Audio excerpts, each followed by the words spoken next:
Welcome. I'm Electra Porzel. I'm the director of the Language of Consciousness Institute. And I had just finished um, a wonderful discussion about a topic that sometimes really gets people kind of triggered because there are a lot of old concepts in it that I think people have thrown away. And let me tell you a little bit about why we do what these discussions are about.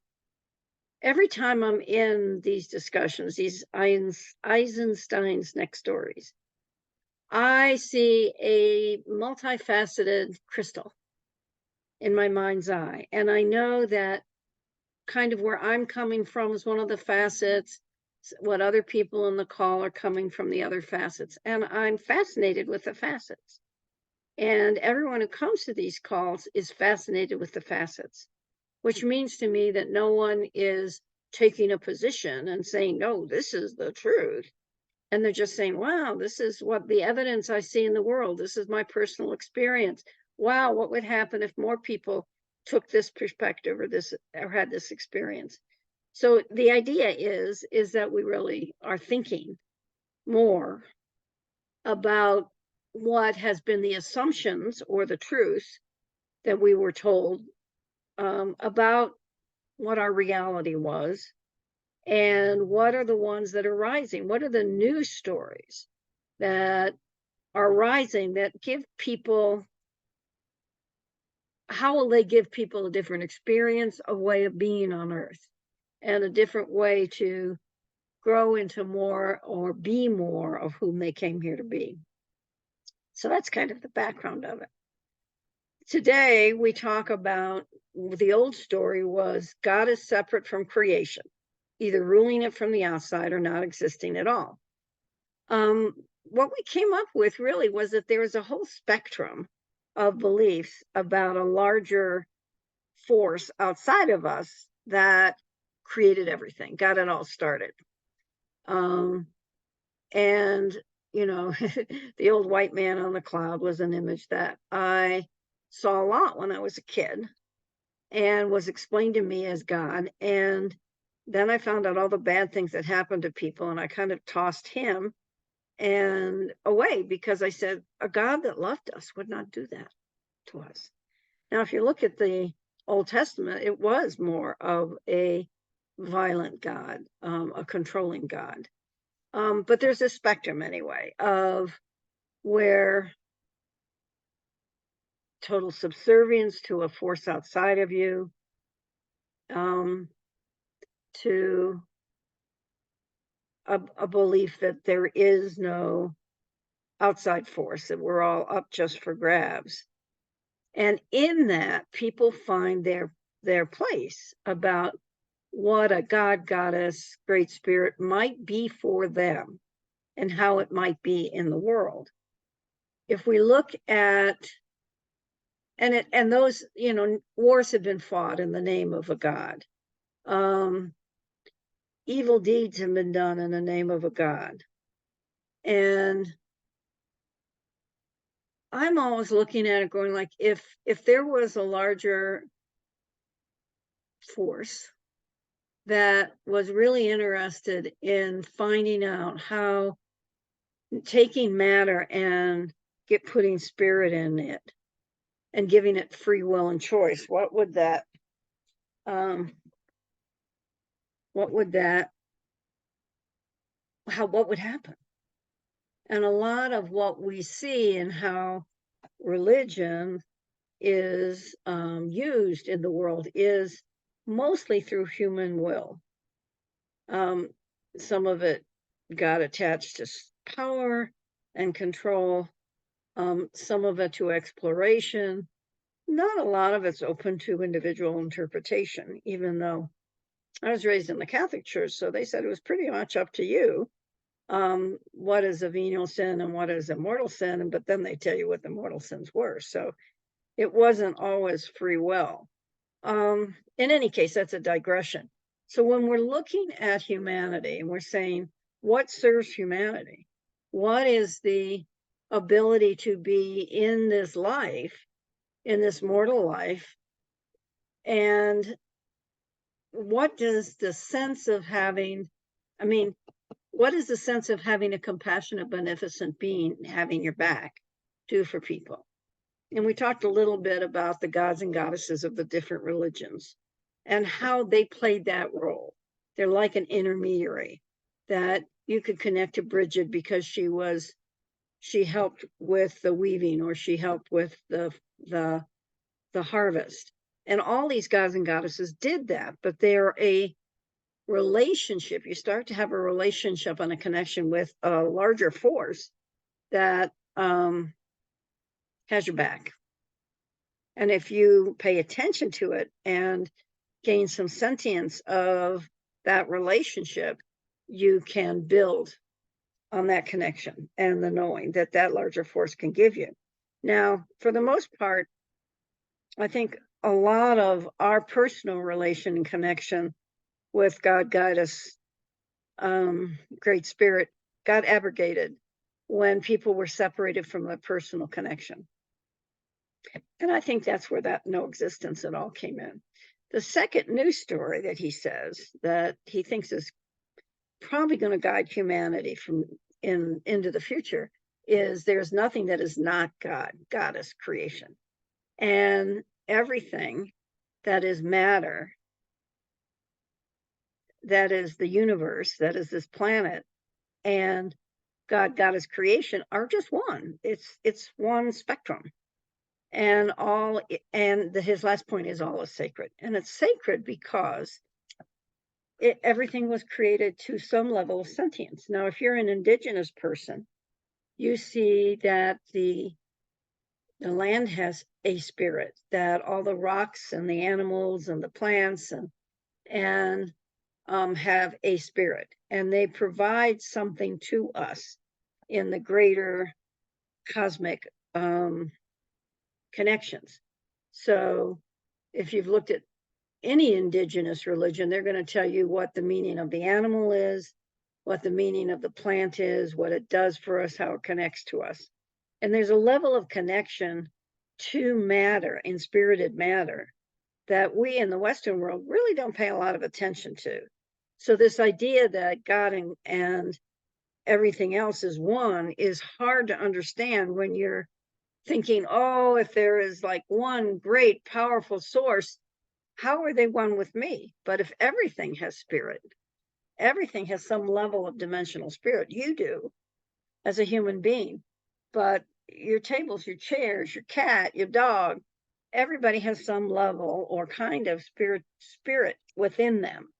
And that's the commonality. That's the continuity. It's almost like, I wonder if the quark, which is the smallest piece of energy that we've identified, is it spirit? And how much is my spirit and my chair spirit? I don't know. I think those are all the interesting questions we have. We're trying to understand it from a scientific viewpoint. We're also trying to understand it from our own sentient experience.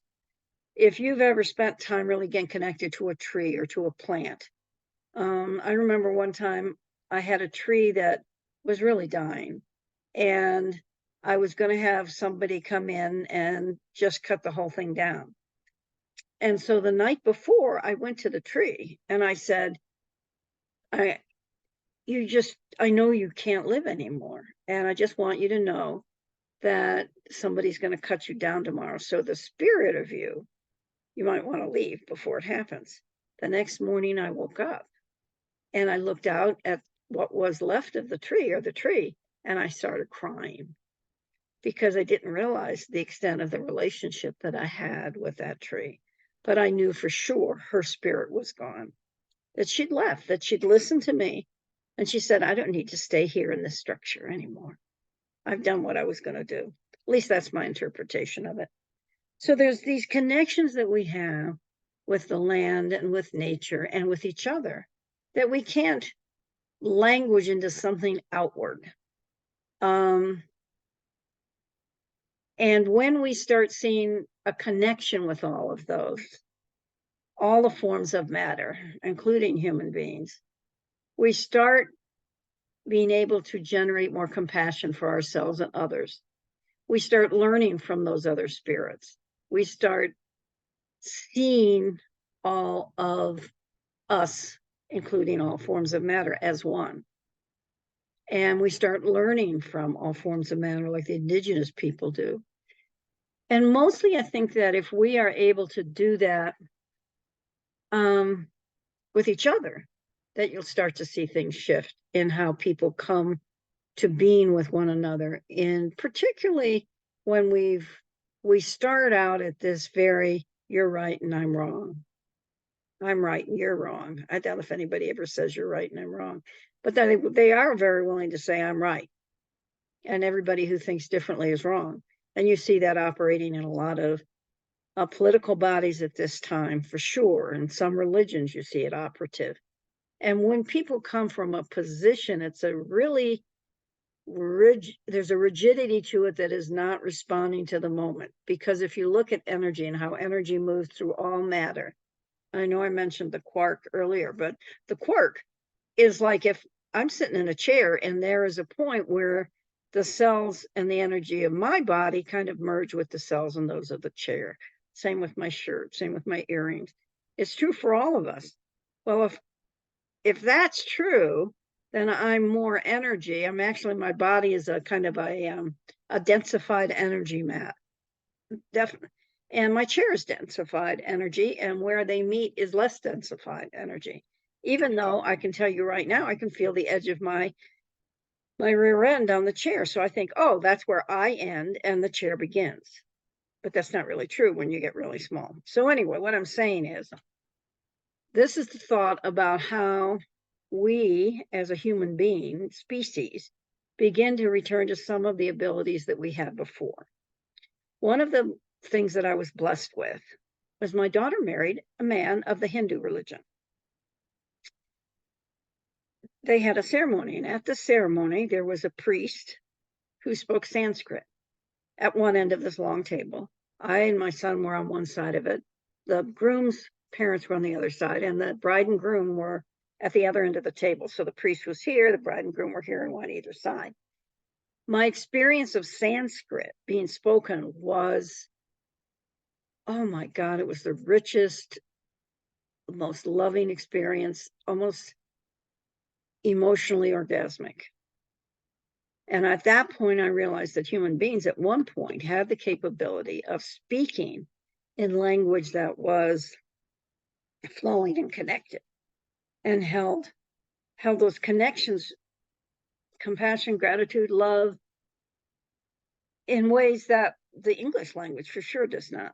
And I don't think most of the Western languages do.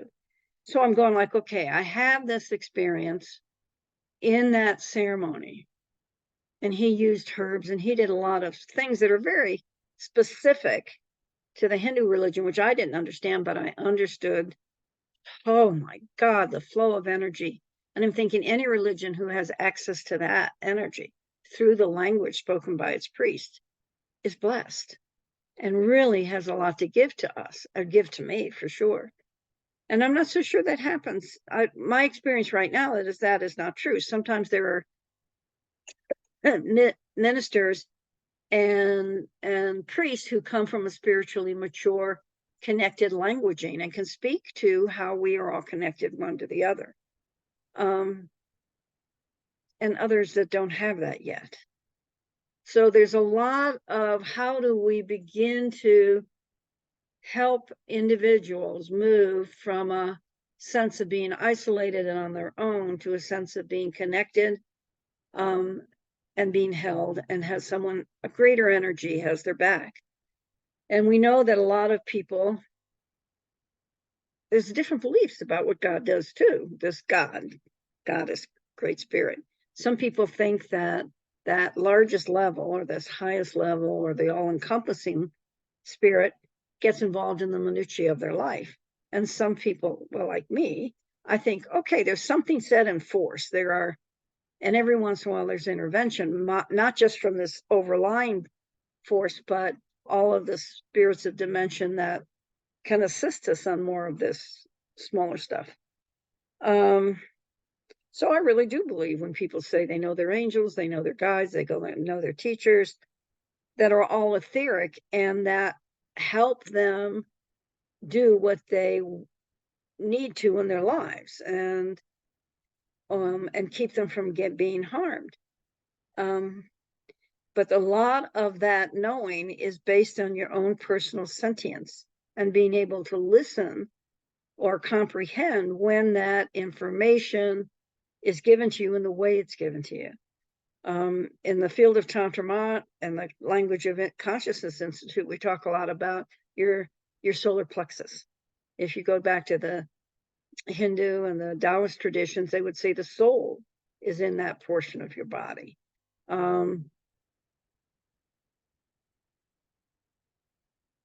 But what we know is that there's the enteric nervous system that is, goes from your stomach down through to your anus, and all the microbiome is constantly 24/7 paying attention to what's going on within the body and outside of the body. And that information is sent up to the brain, and that's how you know what's going on. And I believe that our spirit guides, our teachers are always watching too. And when they communicate through that system. So you may look at your sentient information as something happening in your gut. We all say that, my gut knowing was, I just had a hunch. That's all that kind of information coming in. But it may be energies running through you, maybe language popping up in your head. Emotions rising, but we all have to pay attention to that knowing and learning our own, what I used to call the dictionary of sentience. And when you know that, then you are alert when you get a sensation, or your eyes are drawn somewhere, or you have a sense about something, because that's your biological system and your etheric support system working with you simultaneously to guide you, to give you support in doing what you couldn't be doing or paying attention to. And it's a paying attention. And I did a talk on paying attention recently that you could look at too. In any case, this was a big topic. Very enjoyable to look at all the facets of it. And it will continue. So every Thursday night at 5:30 Pacific, we meet for an hour and we discuss one set of these Charles Eisenstein's proposed old story and new story. If you'd like to join us in the discussion at some point, go to our website, www.loc-institute.com, and go to the events page, and you can register for the Eisenstein discussion series, and it'll continue through the summer. We do another one that's really interesting. It's a discussion about the book Sand Talk by Tyson Yunkel Porter, and his premise is the same as Eisenstein, which is the present society is not sustainable, and things have got to shift in order to create a viable future for coming generations. And in Yunkel Porter's book, he actually suggests that the indigenous practices may be a help in guiding us to be differently, think differently, come to the land and nature and each other differently. You can register at the same page, the events page on our website. So anyway, have this discussion with yourself, with others. Come and join us for the next discussion. I'd love to hear your thoughts on it. If nothing else, type it in as a comment on YouTube. Thank you so much, and have a lovely, lovely day. Thank you.